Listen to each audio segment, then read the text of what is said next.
बिस्मिल्लाहिर्रहमानिर्रहीम।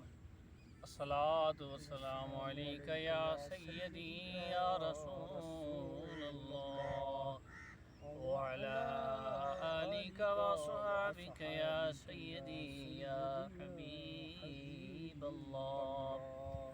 अस्सलातु वस्सलामु अलैका या सय्यदी या महबूब रब्बिल आलमीन वअला आलिका वअस्हाबिका या सय्यदी या जद्दिल हसनी वल हुसैन।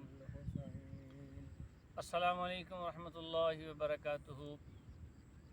दस्तक ऑफिशियल टीवी ਦੇ ਨਾਲ ਦੋਸਤੋ ਅਸੀਂ ਹਾਜ਼ਰ ਹਾਂ ਤੇ ਉਮੀਦ ਕਰਦੇ ਹਾਂ ਤੁਸੀਂ ਠੀਕ ਹੋਵੋਗੇ ਤੇ ਅੱਲਾ ਦੇ ਜ਼ਰੂਰ ਦੁਆ ਵੀ ਕਰਨੇ ਆ ਕਿ ਅੱਲਾ ਰੱਬੇ ਖਾਲਕੇ ਕਾਇਨਾਤ ਸਾਡੇ ਦੋਸਤਾਂ ਨੂੰ ਸਿਹਤ ਵਾਲੀ ਲੰਬੀ ਜ਼ਿੰਦਗੀ عطا ਫਰਮਾਏ। ਆਮੀਨ। ਦੋਸਤੋ ਅੱਜ ਯਕਮ ਮੁਹਰਮ ਉਲ ਹਰਾਮ ਯਾਨੀ ਇਸਲਾਮੀ ਸਾਲ ਦਾ ਪਹਿਲਾ ਮਹੀਨਾ ਸ਼ੁਰੂ ਹੈ ਤੇ ਅੱਜ ਇਸਲਾਮੀ ਸਾਲ ਦਾ ਪਹਿਲਾ ਦਿਨ ਹੈ। क्योंकि इस्लामी कैलेंडर विच जिहड़ा आगाज़ ते इख्तिताम है वो कुर्बानी तो ही शुरू हो रहा है तो इस साल का इख्तिताम ही कुर्बानी तो हो रहा है।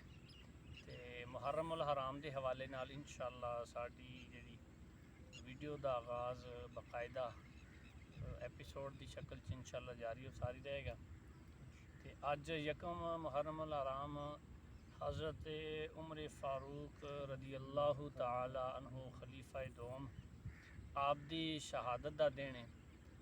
ते साडी कोशिश है कि खलीफा दोम दी जो खसूसियात ने असी तुहाडे सामने पेश करिए। ते साडी कोशिश होएगी कि जी कराम साहब के साडी कोशिश होवे इंशाअल्लाह मेरी कोशिश है कि असी बहुत ज़्यादा तो नहीं लेकिन कम अज़ कम अल्लाह की हजूर दुआ करने कि 100 खसूसियात मुख्तलिफ एपीसोड विच हज़रत उमर फारूक रदी अल्लाह ताला अन्हु दी पेश करिए।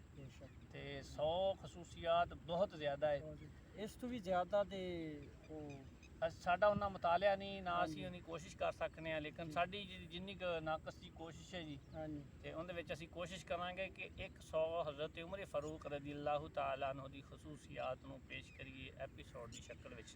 ते नैक्सट वीडियो वास्ते तुहाडे कोल इजाज़त चाहुंदे हां ते अगली वीडियो च इंशाअल्लाह हज़रत उमर फारूक रदी अल्लाह ताला अन्हु दी खसूसियात दा बाकायदा आगाज़ किया जाएगा।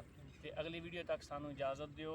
वतन अजीज़ वास्ते दुआ अल्लाह से जरूर दुआ है कि जड़ा इस्लामी साल का आगाज़ होया है इस पूरे साल च रब्बे काबा मुल्क पाकिस्तान नू ते मुल्क पाकिस्तान दे अवाम नू खुशहालियाँ कामयाबियाँ दा फरमाए। ते जांदी बाकी वतन अजीज़ नू दुआ जी।